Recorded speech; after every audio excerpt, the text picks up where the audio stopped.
Hi, you've clicked on to today's tropical tidbit for Thursday, special evening update for Tropical Storm Bonnie, which has developed in the Bahamas over here. Real quickly before I get to that, I want to quickly mention Invest 98L in the Western Gulf, which if it had another 24 hours over water would be Tropical Storm Colin, but it doesn't have the time to really develop. But the big problem with this is a lot of heavy rain for Mexico, another disastrous situation for them after Alex and Tropical Depression 2. This is yet another huge burst of rain that will probably result in more loss of life due to heavy flooding, and our hearts and prayers go out to them. Some heavy rain is also moving into Texas, but the big problem is Mexico, where they have the biggest flooding problem. Alright, so here's Bonnie over here, and this is the upper low that has been toying with it for the last several days. And this kind of a pattern is very favorable for tropical development if you get systems in the right position relative to the upper low. Right now, the best area for tropical development is right in here, ignoring land masses for a moment. This, relative to the upper pattern, is the best place because the upper low is backing away with upper ridging in this area. Bonnie's kind of stuck in between the worst region and the best region over here. What she did is she was able to pump just enough heat into the atmosphere to kick this upper low far enough west to allow her to close off her circulation and become a tropical storm. Now, she's had tropical storm force winds as a tropical wave ever since she came north of Puerto Rico over here. So all she had to do was close off her circulation to be labeled a tropical storm, and that is what has happened here this evening. We take a look at the close-up visible shot here. Apologize for the end of the loop, it's getting dark as night approaches. But you can see the system coming in here. Here's the upper low west of Florida. Here's Bonnie. Now her center's right in here, and it's tempting to say it's up here, but this is a mid-level center, and the two are becoming a bit decoupled. The deep convection is firing near the mid-level center, and the mid-level center is trying to take off northwest here towards Florida. But the low-level flow is tugging the low-level center more towards the west, and they were stacked earlier today. I think they were fairly close to stacked, and the recon was tracking the center, taking a northwest jog in here. But the recon has since confirmed a switch back towards the west as the low-level center starts to get tugged out from underneath of the mid-level center. The upper low is bending the mid to upper flow through this area and allowing the bulk of the system to try to come this way. You can see that the clouds are all moving this way out ahead of the system, which is where it wants to go, but the surface center can't because the surface flow is still more out of the east, and so they're trying to part ways right now. This may not be the worst decoupling we've ever seen, but we'll have to see how bad it gets overnight. But the big point is that the trackable center of Bonnie may still stay south of Florida and may go through the straits. The current hurricane center track really may not be that bad.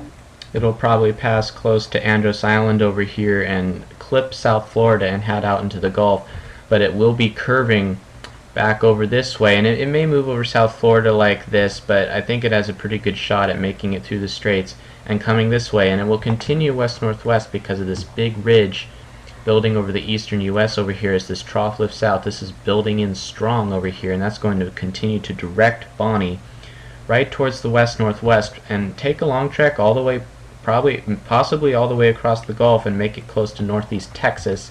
Its trip could be cut a little short if it cuts up into New Orleans over here, but it will not be recurving until it gets into this area. You can see that the track models today have come farther south and west and are in much better agreement on a track that is farther south and not recurving until it gets up into the Louisiana or Texas area. We've got none of that U.S. hurricane model nonsense that had it going up into central Florida over here, the GFDL and HWRF. That was pretty ridiculous. That's not going to happen. So this is going close to the Keys and coming up. Looks like Louisiana's a big target right now. We could see it get closer to northeast Texas depending on how the upper low moves and the ridge builds in over the southeast. So pretty much anywhere from Mississippi over here to Houston should be on the lookout for a possible landfall for this system, and we'll see how it goes. In terms of intensity over here, I'm really not expecting a lot of intensification from Bonnie overnight. You can see that the upper low is still over here. Let's go back to the satellite loop. You can see here's the upper low.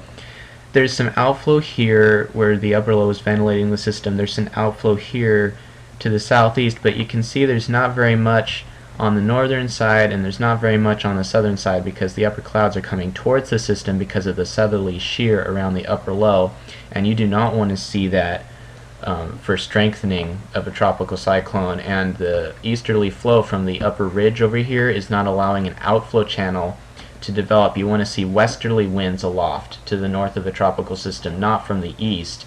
And although that's not too bad of a shearing flow because it's the same direction as the surface flow, you're still not getting much ventilation, and the system is unable to breathe and chokes. And this is really not enough of a good outflow pattern for a hurricane to develop. I don't think this is getting much stronger than it is right now, a solid tropical storm, but on the low end.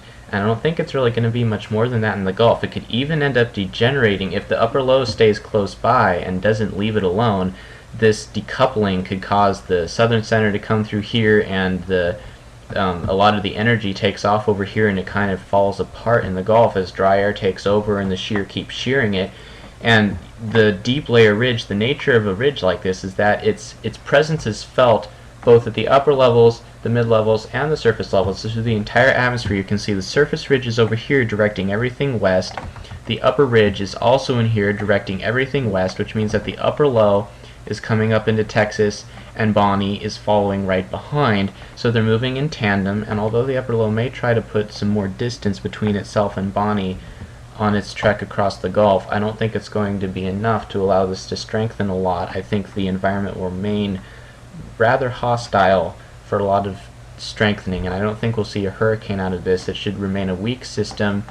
I wouldn't worry too much if I were living in these areas for a lot of bad weather. I would worry about the oil in here. There could be some nasty southeast gales coming through this area and pushing oil towards shore over here, and that is not a good situation at all. But I wouldn't be overly concerned for a strong storm in here. You know, get some heavy rains, mostly east and north of the system because of the southerly shear east of the upper low.